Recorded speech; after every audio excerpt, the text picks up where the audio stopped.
Hello guys, welcome back to my YouTube channel. My name is Treasure Peter. Today I'll be showing you guys how to eliminate that, the fastest way to eliminate your dart, and this is also the simplest method that you can use to eliminate your dart and make your beautiful wears.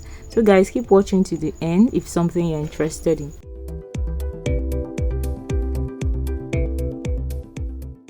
Hi guys, welcome back once again. Like I said earlier, I'm going to be showing you guys how to eliminate your dart totally from a dress. This is a basic bodice dress, and I have done a tutorial on how to draft this basic bodice dress already, and I'm going to be linking it in my description box below, so you go and check it out if you've not watched it. So guys, this dart elimination method I'm going to be showing you is what most people that are into ready to wear use to eliminate the dart totally from a dress.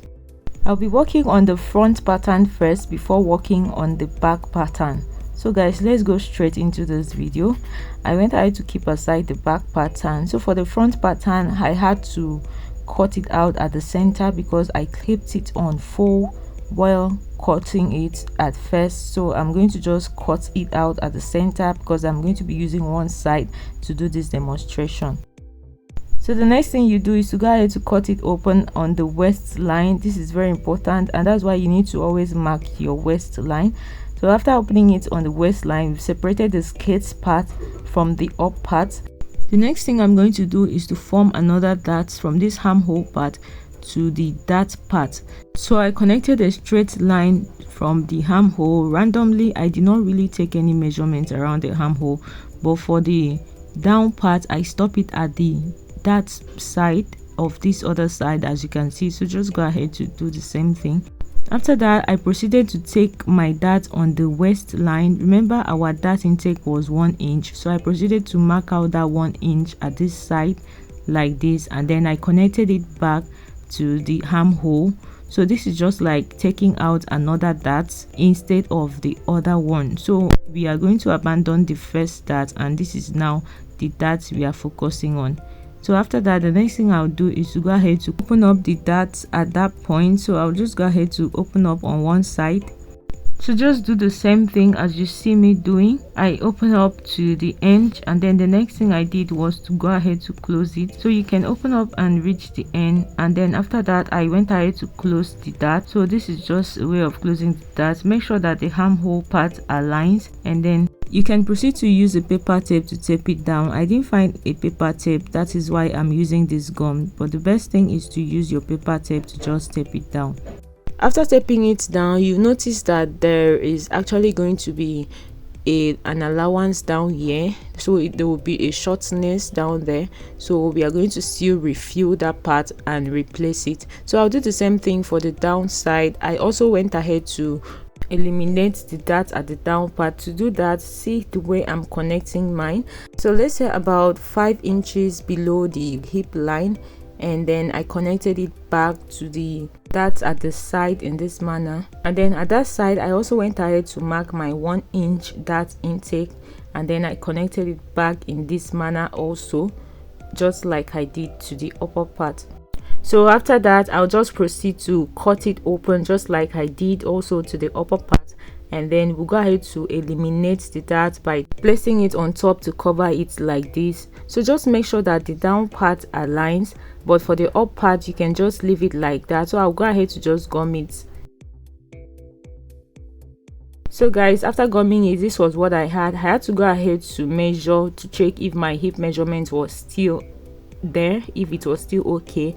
I noticed it was still okay. If yours is not okay, that means when you're cutting on your fabric, you need to extend your hip measurement so you won't have any issue. So guys, I went ahead to just place it together to show you guys that you need to fill in that hole.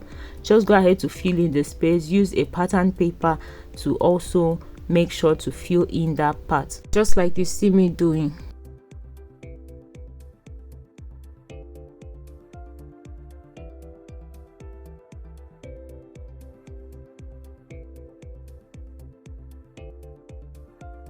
So guys, after filling it in, you need to confirm your waist measurement again and make sure to make it to align very well. So I went ahead to confirm it again, and I went ahead to draw out my waist measurements and cut out the excess. So that's all for making this front pattern. I'll go ahead to do the back pattern just in case you didn't get it well, so you understand it very well better again. So guys, for the back pattern, I'll be doing the same thing. I proceeded to also cut open the waistline, and then I went ahead to do the same thing. So just watch what I'm doing. I'm doing exactly the same thing that I did to the front. I went ahead to draw another line, and I also went ahead to draw another line. So if you're not seeing me taking the measurement, just know that I actually know what 1 inch looks like. That is why. And then after that, I proceeded to cut it open, and also went ahead to place it and make sure that it aligns from the armhole, and then I use my gum to also gum it up. So I'll do the same thing to the down part also that I've done to this upper part.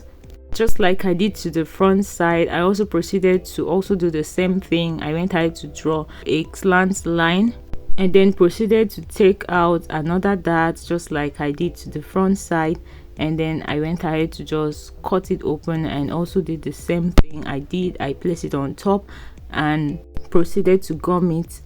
That is it for the back.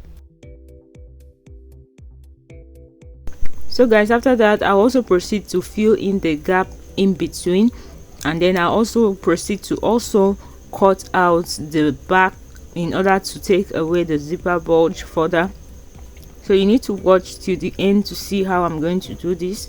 So I went ahead to take another piece of pattern paper to cover up the gap, and then after covering it up, I also proceeded to measure to confirm my waist measurement just like I did to the front side before I went ahead to trim it off at the side. Finally, what I'm going to do is to just reduce zipper bulge for the back side. So I came down with ½ inch from the waistline at the top part, and then connected it back in this manner to the waistline side in a slant form. And then after that, I proceeded to cover it up again. So you can go ahead to just cover up this part. You can go ahead to do that before even gumming it, so that it will not be hard for you to cover up that part. So that's all guys for this tutorial. Our back pattern is ready as well as the front pattern. So all you have to do is to just go ahead to place it on your material to cut it out, both the front and the back, and add the necessary allowances. And when you cut it out and sew it, you notice that you have a perfect fit on your gown. Thank you so much guys for watching up to this point. Don't forget to give this video a thumbs up, and also drop a comment on the comment section if this video was of value to you. And don't also forget to subscribe to my channel if you've not, and also share this video to people that will be interested in watching it. See you guys in my next video. Bye.